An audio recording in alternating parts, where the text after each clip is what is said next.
Privileged to speak as you've spoken, because the silent majority will and must be heard. The war is covered extensively not only by the civilian press, but also by the Defense Department's own camera crews in Vietnam.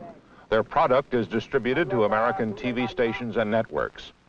This is a soccer match played by North Vietnamese prisoners of war and filmed by the Defense Department. It is intended to supplement regular network news coverage. But the Defense Department can hardly be said to be a disinterested observer in Vietnam. Recently, there have been charges that some of the Pentagon's footage was staged. In fact, the cameraman who filmed this soccer game told CBS News the prisoners had never been permitted to play soccer before, but were trotted out for this match when his crew arrived. The cameraman, former Air Force Sergeant Thomas DeMiter, spoke about his filming experience shortly before leaving the service after 16 years. In many stories that were filmed in Vietnam with my team, we staged a number of stories of the Vietnamese. We were propagandizing the war, and for example, there was a story titled U.S. and South Vietnamese Forces Patrol Enemy Infiltration Routes. We went out with the Vietnamese in the riverine patrol, went down the river until we found an area that was suitable for our landing. Because I knew it wasn't an actual combat situation, I had no fear. I was off the boat on the land before the Vietnamese infantry came on, so that we could get a shot as the boats came on to the shore. They proceeded inland about 3/4 of a mile or half a mile while we were getting shots of theirs running through the rice paddies. They didn't fire any shots. There were no traces of the Viet Cong. We were told when we thought we had a sufficient amount of footage exposed to tell the Vietnamese, and they would turn around. When someone turns around and asks you, well, do you have enough film? And you say yes, and it's definitely staging. Later, while filming the same story, Sergeant DeMiter shot real combat footage involving American troops. In the final release, we see none of the actual combat footage of the Americans. We see all of the stage footage of the Vietnamese, and it would lead someone to believe that the Vietnamese were doing the majority of the work. The staged action got in. The actual action did not get in.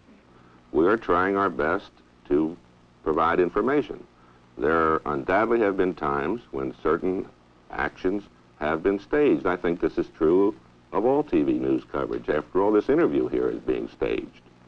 How so? Well, the props were set up, arrangements were made.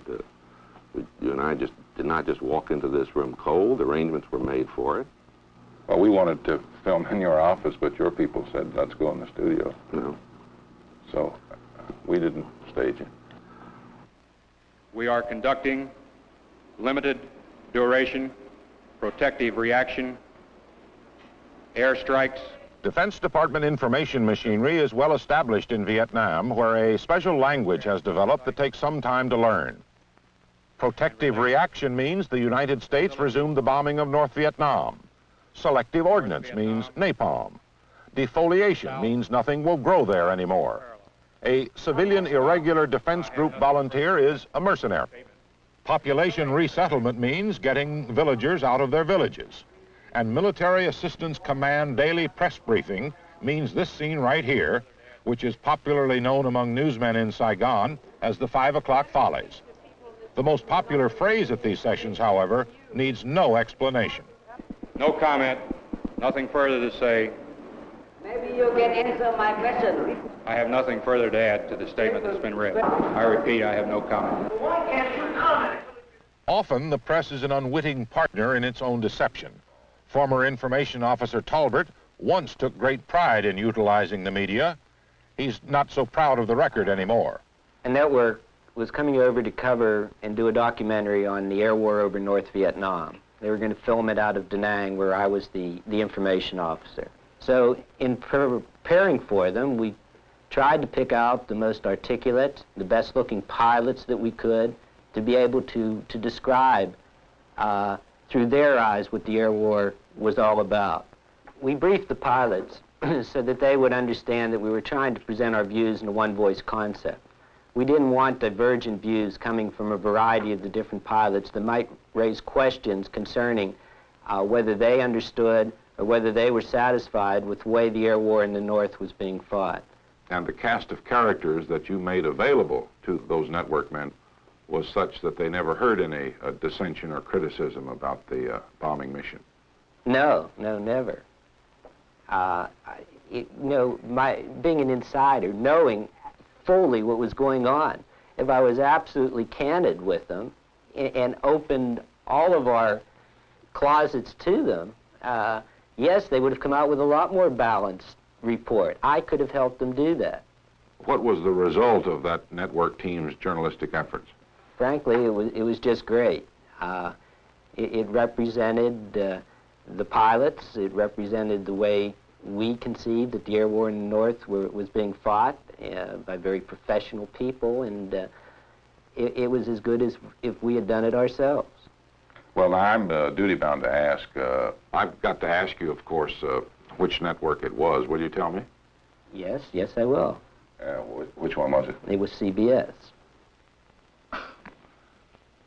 Well, taking that incident that you had with CBS and applying it, Mr. Talbot, to your 12 years as a public information officer, what effect do you think incidents like that have on a democratic society which is supposed to enjoy a free press? Well, I feel that the military information arm is so vast, has been able to become so pervasive by the variety and the amounts and the way and the sheer numbers it's able to present its viewpoint to the American people.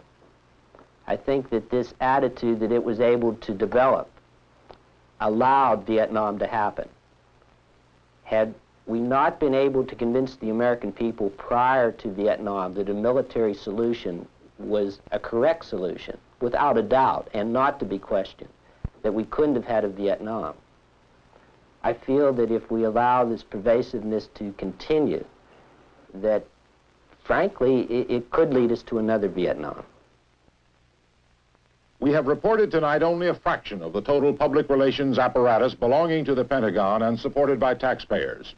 Indeed, the news restrictions on the current invasion of Laos raise the question whether the public's right to know is being served or thwarted. On this broadcast, we have seen violence made glamorous, expensive weapons advertised as if they were automobiles, biased opinions presented as straight facts. Defending the country not just with arms, but also with ideology, Pentagon propaganda insists on America's role as the cop on every beat in the world. Not only the public, but the press as well has been beguiled, including at times ourselves at CBS News. This propaganda barrage is the creation of a runaway bureaucracy that frustrates attempts to control it. Last November 6th, President Nixon sent this memorandum to executive agencies, criticizing what he called self-serving and wasteful public relations efforts. He directed an end to what he described as inappropriate promotional activities. The President specifically ordered, in his words, a curtailment of broadcasting, advertising, exhibits, and films. Just since the memo was written, the Army's Golden Knights, a parachute team, have performed for the public in Nevada, California, North Carolina. Other Army exhibits have traveled to 59 different locations. Air Force displays like this Hound Dog Quail missile have appeared in at least 36 shopping malls and municipal centers since the memo was written.